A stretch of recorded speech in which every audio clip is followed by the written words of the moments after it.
नगर परिषदेची विशेष सभा मंगळवार दिनांक 17 मार्च रोजी नगर परिषदेच्या सभागृहात संपन्न झाली। या सभेत घेतलेल्या महत्त्वपूर्ण निर्णयांची माहिती जनतेपर्यंत पोहोचविण्यासाठी नगराध्यक्ष कुलदीपक शेंडे यांनी पत्रकार परिषद आयोजित केली होती। यावेळी घेतलेल्या महत्त्वपूर्ण निर्णयाची माहिती देत खोपोली शहराच्या विकासासाठीचा अजेंडा घेऊनच सर्व नगरसेवक काम करीत असल्याचे नगराध्यक्ष शेंडे यांनी पत्रकार परिषदेत बोलताना सांगितले। नगर परिषदेच्या छत्रपती शिवाजी महाराज सभागृहात आयोजित पत्रकार परिषदेला उपनगराध्यक्ष विक्रम साबळे हे देखील उपस्थित होते। नगराध्यक्ष कुलदीपक शेंडे यांनी विशेष सभेतील झालेल्या प्रमुख निर्णयाची माहिती दिली असून विशेष सभेतील निर्णय मंजूर करण्यासाठी उपस्थित सर्व नगरसेवकांनी पाठिंबा दिल्याबद्दल नगराध्यक्ष कुलदीपक शेंडे यांनी सर्वांचे आभार व्यक्त केले।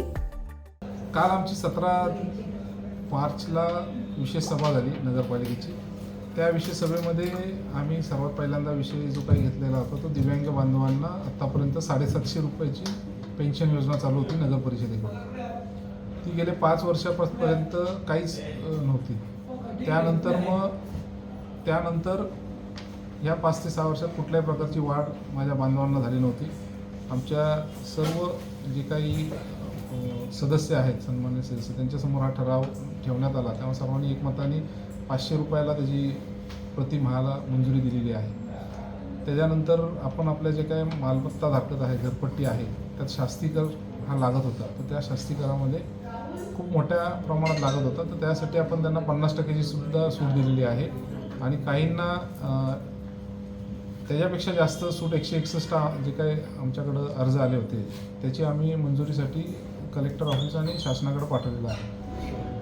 त्यानंतर उमरजी पटेल श्रीरामनगर मंदिराशेजारी एक सामाजिक सभागृह आहे, त्यालासुद्धा कामकाजाची मंजुरी दिलेली आहे।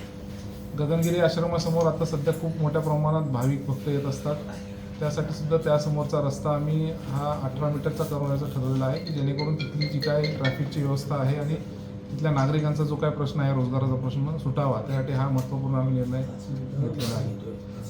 खोपोली नगर परिषदेमध्ये आपण एंट्री मारल्यानंतर जे काही आपल्या डिवायडर दिसतात MSRDCचे जे काय त्याच्या माध्यमातून जे काय गार्डनिंग झालेलं आहे ते खूप खराब झालेलं आहे। त्यासाठी सुद्धा आम्ही एक प्रायोगिक तत्वावर आपण गुडलक चौक जो आहे नगरपालिका चौक आता नवीन आपला, तिथपर्यंत हनुमान मंदिरापासून तिथपर्यंतचं सुशोभीकरण करण्याचं ठरवलेलं आहे।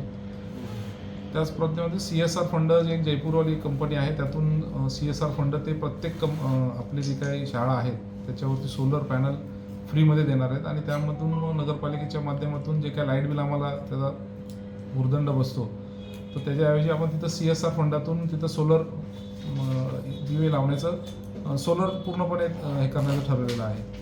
त्यानंतर आमदार साहेब महेंद्रशेठ थोरवे साहेब यांच्या शिफारशीनुसार अण्णाभाऊ साठे नागरी वस्ती सुधारणा योजनेअंतर्गत 7-8 कामांना मंजुरी आम्ही घेऊन आलेलो आहोत। 2.5-3 CRच्या वरती आहे, त्यालासुद्धा आम्ही मंजुरी दिलेली आहे।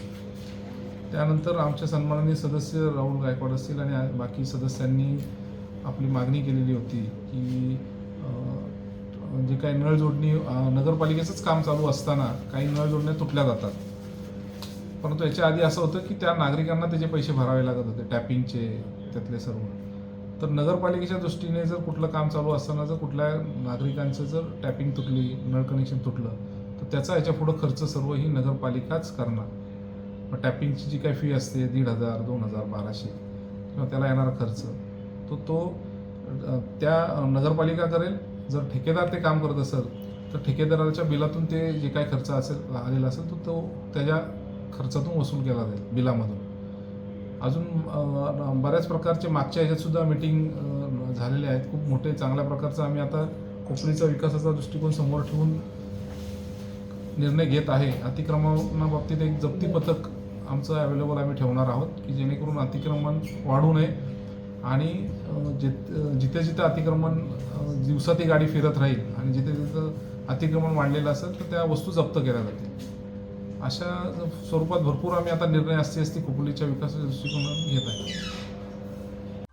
Bureau report, news 46, Raigad, Khopoli.